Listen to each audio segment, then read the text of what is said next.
Outrage over what protesters call an epidemic of police brutality has spilled onto the streets of dozens of American cities.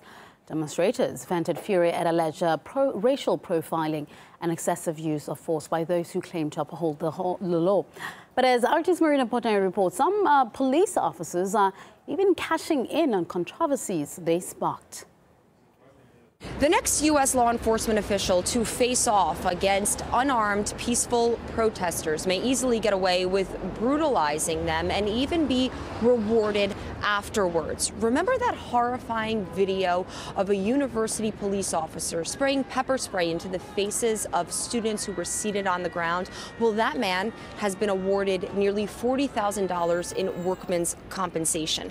John Pike sued the University of California, Davis, claiming he suffered from depression and anxiety that was brought on by death threats against him and his family following the 2011 incident. Last week, a judge approved the $38,059 workers' compensation award settlement between Pike and UC Davis. Now, initially, Pike was placed on paid administrative leave after pepper spraying UC Davis students during a protest in support of Occupy Wall Street.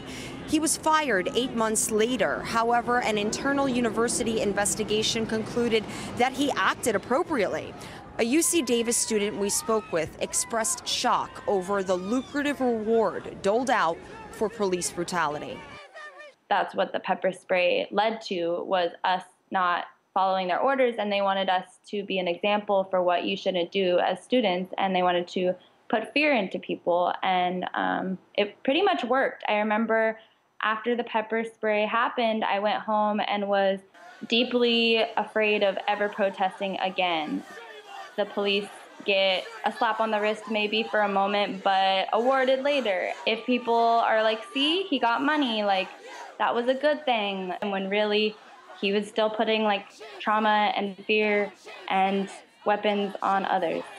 Incidents of police brutality extend from the West all the way to the East Coast of the United States. Last month here in New York City, police officers attacked students who were protesting a visiting professor position given to ex-CIA Director David Petraeus at CUNY, the city's official university.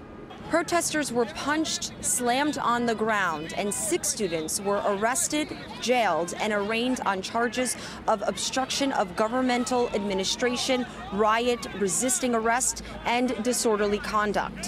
However, there's been no reports of the officers involved being penalized or charged with misconduct. According to the latest confirmed figures, there are close to 1,400 federal civil rights cases pending against the New York City Police Department.